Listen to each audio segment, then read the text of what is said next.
the 7 best cities in the world to work from home on today's episode. Today's episode is brought to you by FreshBooks. Accounting and bookkeeping mistakes destroy thousands of small businesses every single day. Bookkeeping doesn't have to be hard. Turn to the #1 invoicing software for small businesses. Start for free today at servenomaster.com/FreshBooks. Are you tired of dealing with your boss? Do you feel underpaid and underappreciated? If you want to make it online, fire your boss and start living your retirement dreams now, then you've come to the right place. Welcome to SNM074 Podcast, where you'll learn how to open new revenue streams and make money while you sleep. Presented live from a tropical island in the South Pacific by best-selling author Jonathan Green. Now, here's your host. I woke up early this morning. My son was kind enough to wake up at 4 in the morning, and he loves talking. He's so loud. And before recording this episode, I was looking for some inspiration, some ideas. I had a couple of ideas swirling. I always try to mix up the topics. I was afraid that I would talk about inspiration 2 days in a row, or motivation 2 days in a row, or blogging 2 days in a row. I don't want to do that. And I saw this really interesting article when I was doing research on evictions, which is very similar to BuzzSumo. It's a platform where it shows me ideas. And I saw this article called The 10 Best Cities to Work From Home In. And I wrote down some of the cities, and the list was Chicago, Austin, Washington, D.C., San Francisco, Denver, Dallas, and Tampa. I know that's not the complete list, but I didn't want to scroll down more and read the rest of the article. That was enough for me. Because I used to live in Tampa, I'm very aware of cost of living stuff. And I looked at these and I thought, Chicago right now has a major murder problem. Their numbers are through the roof. Washington, D.C., same thing. Crazy expensive. San Francisco, crazy expensive. They listed a bunch of cities that I would never live in because they have big crime problems right now, or they have massive cost of living problems. This list, San Francisco is one of the most expensive cities to live in America right now. When you look at the squalor that people are living in, there are houses that look like dumps they're selling for millions of dollars. So I saw this list and I realized that so many reporters are completely out of touch with reality. I can guarantee you that the person who wrote that article, and I don't want to say the platform or say the name of the reporter, but I can guarantee you that they are an idiot. I don't know any better way to say it. The cities they recommended are all very expensive. The cities they recommended would be very tough. One of the things I think they looked at, and this is something that is totally different, is cities where there's a lot of companies that let you work from home. That's what they're really looking at. I think companies that let you do flexible hours and stuff like that. But when I think of work from home, I think of you're in charge of your destiny. You can work for a company, but it's completely remote. You never have to come into the office. That's work from home for me. So when I looked at this list, I said, this list is terrible. I got to do something better. And here's a list of 7 places that I think are way better, and I'll explain why each of them are better in great detail. The main things I look at are cost of living, internet speed, and how hard it is to go there if you're American. Now, if you're from a different country, I know I have English, Canadian, Australian followers. I don't have enough time in one of these short episodes to list down the visa requirements for every different country, but these are some rough ones. One of the things you can do is you can just look on Wikipedia at the list of visa requirements for all the different countries and kind of see what's allowed. But I happen to know that their list has a lot of mistakes. So it's not totally trustworthy. It's better to then go in and check what each country really requires. Some people think of Wikipedia as an encyclopedia, but it's not. Random people get to write whatever they want, and then it sticks there forever. And one thing I know, having just looked at the visa list, I go, well, these aren't true. You can look up half the answers. So that tells you when you're thinking about using it as a source, please don't. It's not a trusted source. It's an opinion site that just happens to have pedia written at the end of it. So the first city, one I've mentioned in the past, is Playa del Carmen. I recommend listening to that episode. The great things about Playa del Carmen, it's in Mexico. It's near Cancun, which means it's near a major airport, but it's not Cancun, which means it's not filled with spring breakers. Cancun basically looks like Disneyland for people that drink too much. It very much feels like you're in an artificial pretend Mexican city, whereas Playa del Carmen feels much more real. There's a lot more tourism there from Europe. You're on a beautiful lake.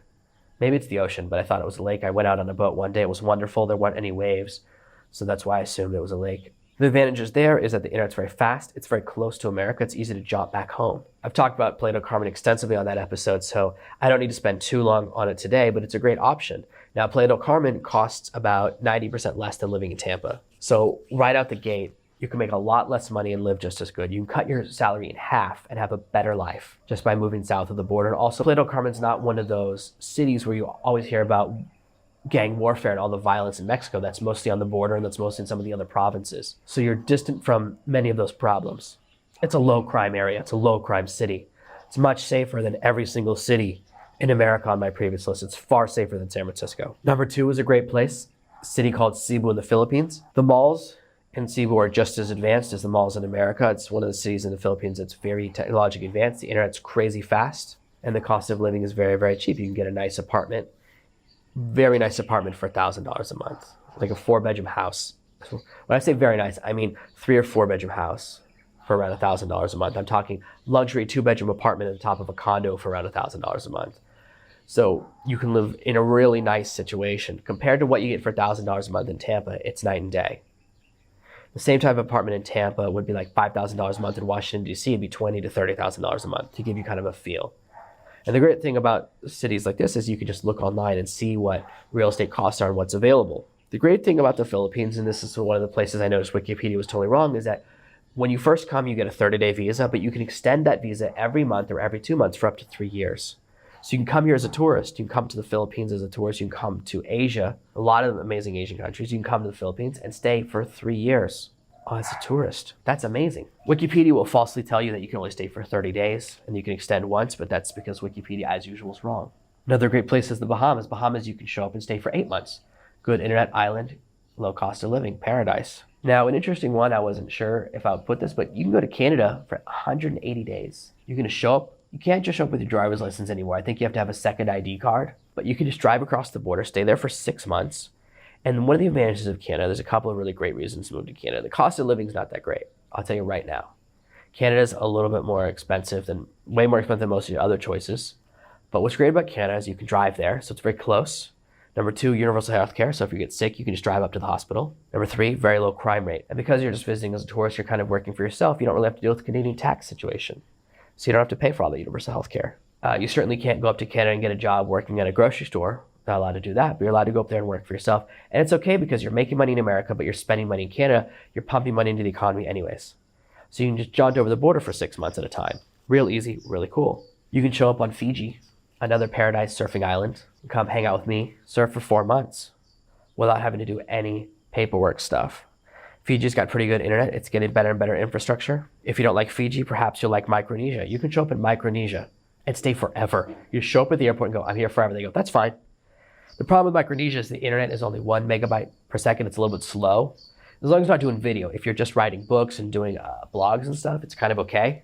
But as far as like doing video work, you'll be a little bit annoyed because it's so slow. But otherwise, it's a great option. And my 7th choice is Peru, where you can show up at the airport and stay for 183 days. We often hear about Peru as a place of civil war. We always hear about these stories in the news about the Shining Path, this terrorist organization in Peru. But they do a bombing like every 10 years and kill 3 people. It's often that the news overestimates the danger in all these things. So if you actually look at statistics, you're far more likely to be mugged and murdered walking down the streets of Chicago than you are be hurt in Peru. And of course, you won't live in the worst neighborhoods. Living in Peru, again, I think Peru is about 1/7 the cost of living in America. You can go up to Machu Picchu, which is paradise. You can see one of the 7 wonders of the world. Peru is one of the places I haven't been to yet, but it's certainly on my list. I've always wanted to do Machu Picchu. Now I'm gonna have to make my kids go with me. These are 7 cities you can look at where you can work from home and you can actually make a lot less money than you do right now. I know I kind of flew through the list. I hate when people make me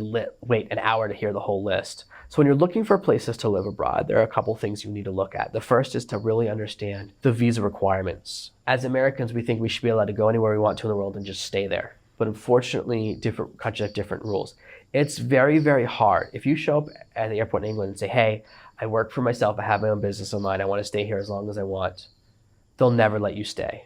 But if you say, hey, I'm a refugee, I have no plans of ever working, I just want to live off the state for the rest of my life, they'll let you right in. It's very hard. And it's the same thing back and forth. It's hard for English people to move to America. For some reason, it's very hard to move from first world to first world. It's hard to move from industrialized to industrialized. They don't like that. They say, oh, we don't want to let you stay in England because you might want to use insurance or something like that. You might want to take free money from the state, right? You might want job seekers allowance. But even if you say, hey, I'll sign a paper that says I'll never take a penny from your government, they won't let you stay. So moving to England, very expensive, very difficult. Right now, it's not a great time to move there anyways. That's why I don't recommend much of Europe. Europe has a lot of problems. I think the EU, all the stuff going on there, it's very expensive. There's a lot of problems with massive refugee resettlement programs, which means there's no room for anyone else. And crime is through the roof in all these countries. And I think the EU may eventually collapse. England's trying to leave, and now they're trying to stop England from leaving. Who wants to be a part of all that junk? No thanks. It's too expensive. too much trouble. When you first look, you might first jump to Wikipedia, look at one of those lists, and you want to see how long you can stay, but also what the rules are for extending. There are plenty of countries where you can stay if you marry someone, you can stay forever. You can stay forever if you buy a certain amount of land or if you start a business. If you really wanted to move to Europe, you can go to Belgium. If you start a business and employ, I think, 3 or 5 people, you can stay forever. So you can open up a small shop and employ a couple of people at minimum wage and you're golden. Every country has different requirements for how they want you to do things and what the system is. It's about doing a little bit of research. And the questions you ask yourself, do I want to live in a city? Do I want to live on the beach? Do I want to live in the mountains? Do I want to live in the countryside? That's question 1. Question number 2 is, do you need people there to speak a lot of English? Are you willing to learn a second language? Do you already speak Spanish? Opens up a lot of the world to you. Are you willing to learn Chinese if you want to move to China? These are a couple of steps we go through as we're figuring out where we want to go in the world. Most places in the world you can get away with not speaking the local language. I certainly don't speak the local language where I live. That's intentional. Sometimes people think that it's because I'm this, self-important American, but that's not the reason. The reason is that it forces my children to learn English. If I spoke the local dialect, then my children wouldn't have to learn English. I know someone on this island, someone who lives near me, whose children don't speak any English at all. They only speak the local dialect. They don't even speak the main dialect of the country. His children will never be able to find employment in the West. If his children, and he wants to move his children actually back to his home country, I said, well, your children are screwed because your children are old enough that they're locked into their language, which means they'll always have an accent. And when you have a heavy accent, you're always going to face a level of discrimination. As much as we want to say it's not true, when we hear a heavy accent, we often assume someone's dumb. And this is in every language. This is not an English thing. I happen to know that when you speak Japanese with an English accent, they assume you're a little bit dumb. It's totally normal. Every country does this, and it's just in our genetics. So you can really disadvantage your children doing that. I want my children growing up to speak 4 or 5 languages because I don't have that advantage. Sure, I speak a little bit of Japanese, but it's not very good. It's enough to get by. It's certainly not enough to buy a computer over the phone. And I want my children to be a level beyond that because it opens up more opportunities. But you decide, this is a country where no one speaks English. This is a country where everyone speaks English. For example, in Thailand, almost nobody speaks very good English. There's a little bit of English, but especially when you go out to the provinces, you won't experience very much of it. A lot of it comes down to the television network of every country. Most countries, in fact, every country shows a lot of American TV shows. They either dub them or they show subtitles. And the countries that dub, people speak terrible English. The countries that subtitle, people speak pretty good English. And this is perfectly exemplified if you go around Europe. Different European countries make a different decision, and the people there speak English or don't speak English totally because of this single decision. Other things you want to look at are internet speed and crime and cost of living and infrastructure.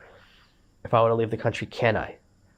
What's the rule of law like? What's the banking system like? You can look at a couple of those things. People used to store a lot of money in South America and South American banks because the dictators would let them store all their illegal gotten gains there, and then the dictators just stole the money from them. And so we want to be aware of the rule of law in different countries. If you put all of your money into a bank in a country that's destabilized, it can all disappear. So look at these different factors. It doesn't take a lot of work to look at these things, but every single one of the places I've mentioned, I know not all of them were cities, some of them were islands, some of them were countries, are massively cheaper and massively better choices than these 10 cities that this moron wrote about. These 10 cities that are very expensive, have high crime rates, and will be more expensive than where you live right now. They'll cost you more money. Why would you want to work from home and then live somewhere expensive? That's completely silly. The best thing about working from home is that you have the ability to live somewhere very cheap. The only thing you really need is a phone, maybe a laptop, probably be more helpful, but a phone and an internet connection is enough. And there's a misconception as well that America has the fastest internet in the world. Please don't think that. It's completely untrue. If you are lucky enough to go to Thailand, I'm actually going to Thailand in a couple of weeks for a conference, and you go to Thailand, you get off the plane, you see they're selling all these cell phone SIM cards, you go, oh, why do I want one of those? You put in one of those SIM cards, you pay like $5 or $10. The internet on your phone will be faster than your home internet in most places in America. The cell phone internet infrastructure in Thailand is insane, and there's a lot of countries like that. South Korea has amazing internet. They have amazing infrastructure. Part of it comes because they have a bit of a socialist past, so infrastructure is part of what the government takes care of. So they're very set in their ways. You want to ride a subway with internet, go to South Korea. They have that stuff. They're very much into infrastructure. That's part of their paradigm, and it comes from their past. Different countries have different ups and downs and pluses and minuses, but there are plenty of places you can live where if you're making $500 or $1,000 a month, you can live awesome. You can live very, very nicely, including where I live. There are plenty of people who live where I live that make foreigners who live on $500 to $1,000 a month, and they live like kings compared to how they live back home. For what I spend on my family where I live right now, I would have to live in a horrible neighborhood in America. My family would have to live across the street from a junkyard or something if I wanted to spend the same amount of money in America I spend here. And I live in paradise. I'm watching another beautiful sunrise. Before you decide to move to another city in America, before you make the decision that you never want to travel, please do yourself the kindness of a little bit of research. You can actually get away with making a few $100s a month online, quit your job and still live okay in another country and have time to grow and build your business. That's what's really amazing. See, when we think about quitting our jobs, when we think about working from home, we go, oh, well, this is what I make right now. I have to make the same amount of money. And when I did the interview with Bob a few months ago now, in one of the early episodes, he talked about, oh, you have to have 2 years of saved up and all these things. And that assumes that you're going to stay where you are right now. But if you're going to go somewhere much cheaper, you can actually get away with having to set up much less infrastructure. These are some of the things to really think about as you're deciding where to live. I don't want to make this an extra long episode. I just want to give you a few seeds and a few ideas of what you can think about when you're deciding how to move forward with your online business. Part of my success has been making a very, very smart decision about where to live. This provides me a lot more breathing room. 90% of my business could collapse and I could still live on this island and live well. That's what's great.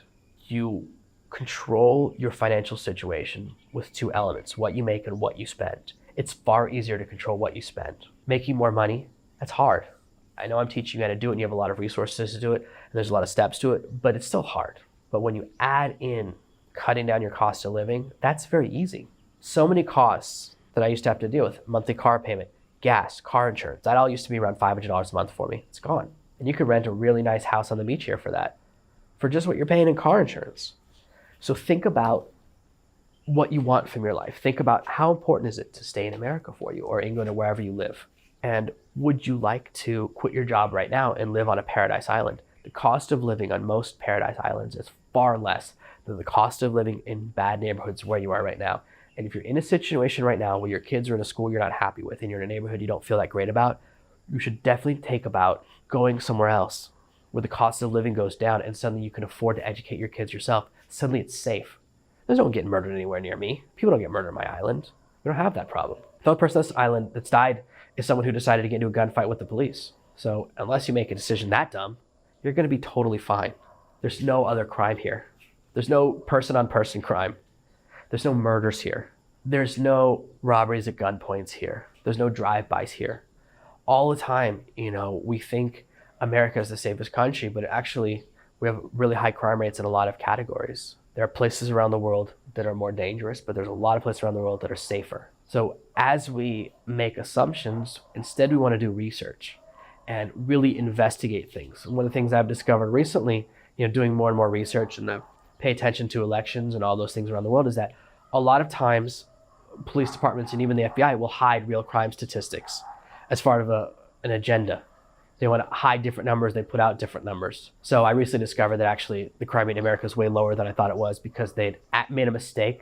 The CDC had made a mistake and put out a bunch of wrong numbers. So there's a lot of misinformation out there, and it requires a little bit of diligence, a little bit of research beyond reading an article on a news aggregator, beyond just listening to me. Please don't move somewhere based on this podcast. What I want to do instead is inspire you to go out and do actual research and take actual control of your destiny, because this will unlock some amazing things. You can live in paradise. You can live in a safer city. You can live somewhere where you can afford to educate your children privately. Private school in other countries is cheaper than public school in America. For the cost of packing your kid a lunch every day, for that same price, you can move your kids somewhere safe and put them in a private, elite, fancy prep school where they got to wear a uniform every day. If I can break through some of your assumptions about cost of living and where you can make things happen, that really affords me the opportunity to change your destiny. So when you're thinking about places to move, when you're thinking about the best places to move, the best places to work from home, please think beyond the borders of your home country. Thank you for listening to this week's episode of ServenoMaster. Make sure you subscribe so you never miss another episode. We'll be back tomorrow with more tips and tactics on how to escape that rat race. Head over to servenomaster.com/podcasts now for your chance to win a free copy of Jonathan's bestseller, Serve No Master. All you have to do is leave a 5-star review of this podcast. See you tomorrow. Thank you for listening to this episode of the ServenoMaster podcast. Follow me at facebook.com/servenomaster.